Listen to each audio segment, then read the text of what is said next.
Let's make kamote turon 4 ways.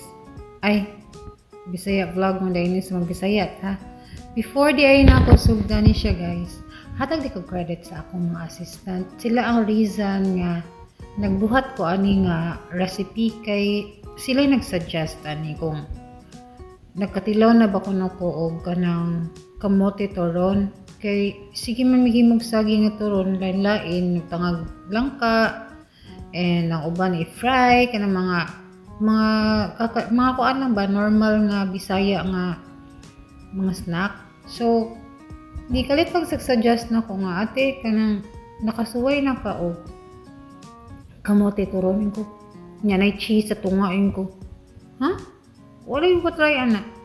Chalami kaayo ate. So mo to siya guys nga akong gi-consider ilahang suggestion kay since my son ako ang youngest hilig kay siya og kamote Q nga kamote Q.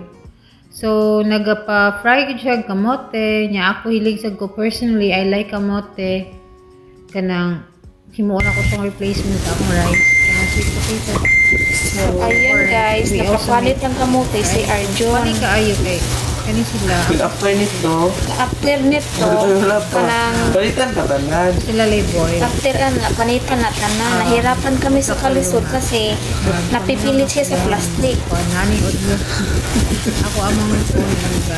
At saka may bukbuk. At saka may bukbuk pa nito. Ayan guys. Ang gwapa, no? Boy, Maganda, guys. Actually, pupupus ko natin na. kanang mga bati ganing Guys, nakapanit siya ng kamote. Kaya himuon niya ko ang puno turon. Turon with paminaw. ang sulot ni kamote. Oh, ang ganda, guys. Oh. Ang ganda guys. Oh, orange siya color. Nahirapan kami, guys. Nahirapan siya guys. Ayun guys, naglata-lata siya ani. Kaya himuon ni Gor kanang wow.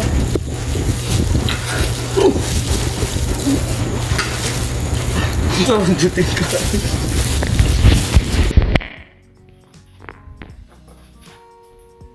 So there mo na to siya guys. Was lakabaw nga ako tong extract ilahang conversation para madunggan ninyo nga nagchika po sila. Well, I was away more ni rest ko ani kay na kapoy ko. And then gi-proceed na ako the next day na kay dili man ni siya madaot guys.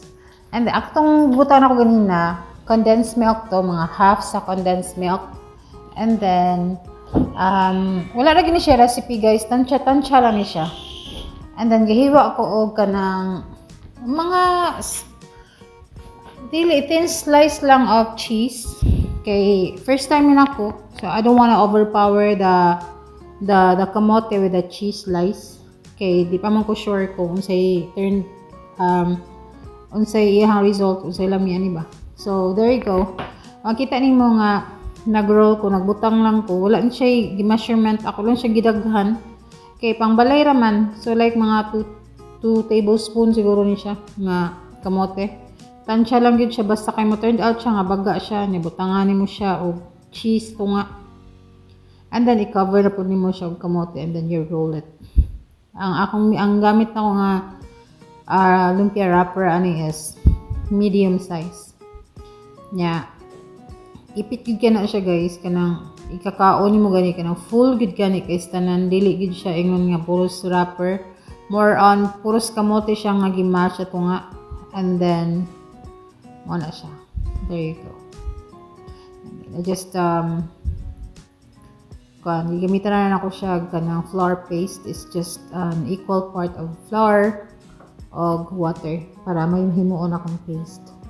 And then humanon na nimo until mahuman.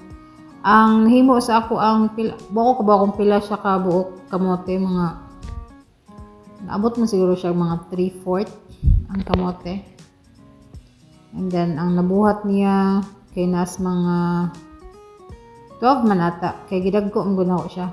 Wala gina ko siya wala na ko siya kung ano. Gidagko gid ko ang size ano niya. So kung mukaon ka normal ka nga snacker, murag maglisod kag hurot sa duha.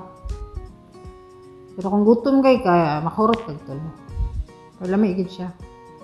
Kaayo. It's my first time ha, pero na-amaze ko sa result. That's why. I'm so thankful sa akong mga assistant kay naslay input ano. Actually sa ilaha ginigikan kay I never tried this ever until now, and I'm so glad nga gitudlo nila nako. Gihatagan ko ng idea. And then ako sa i-share. So sa pagprito ani guys, wrapper man siguro mo lutuon na lang ani kay syempre luto na siya daan, di ba? You just fry it, deep fry siya over low heat. Kailangan low heat lang para di siya makalitan. And then imo lang na siyang i-drain after siya mo brown. I-drain lang mo siya. Wala man nako siya nakuan na kanang wala na ko siya na cut ba. Diretso na lang nako kay na overwhelm ko.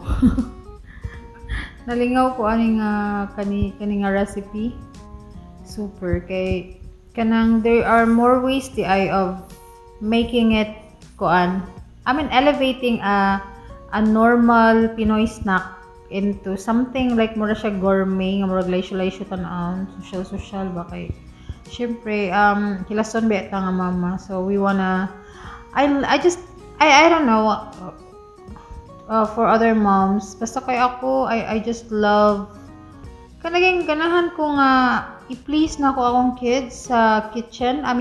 I just wanna please their palate. I just want them to sila ang akong kigtilaw. Sila akong inspiration, maghimo ko lang unsa lisod kay ako ipakaon sa akong anak tomorrow. Basta kay these are just normal random thoughts nga ugma unsa lisod kay ako ipakaon sa akong baby.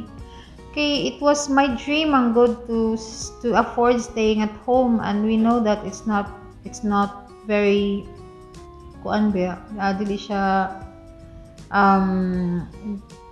dili siya cheap nga hobby to stay at home and just cook for your kids and whatever you want to cook. So there, kanina siya guys, I said 4 ways because I made 4 ways of styles on how you can serve this. If you want it very simple, kani siya lami. Ang akong favorite actually is just the basic nga i-roll ra siya sa sugar. So this is the basic. We call it classic. So there you go. So we call it classic, the one that is just rolled on white sugar. And then kaning second nga akong gi-serve is I just dusted it with ganing confectioner sugar, powdered sugar. And then naghimo ko dali-dali og kanang murag pina-Hershey's kunuhay nga chocolate syrup, and I don't have that, and I really don't want to buy it because it's expensive. And so I just made it homemade. Ako lang sad na i-share nga recipe. So there you go. Ako siyang gibutang nga drizzle of chocolate syrup. Lami kini siya nga chocolate syrup pod. And the third is randomly, I don't know say third because I'm just dubbing it after I put all the videos together. So the third is there. I'll put a drizzle of condensed milk, and then since naman ko chocolate chips, I just added them on top of it. So there you go. Di ba char na kayo? Or more siya gi-serve sa hotel, balingaw kay ko ani. It's like a good late time for me. I really don't find it so kapoy because I love doing whatever I am doing right now that I'm sharing to you guys.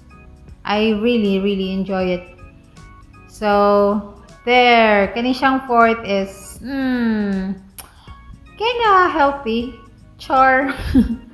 I put a wild honey on top of it, and then I just dusted a little cocoa powder, and then whatever baking powder you have. If you have Milo, pwede na sa Milo.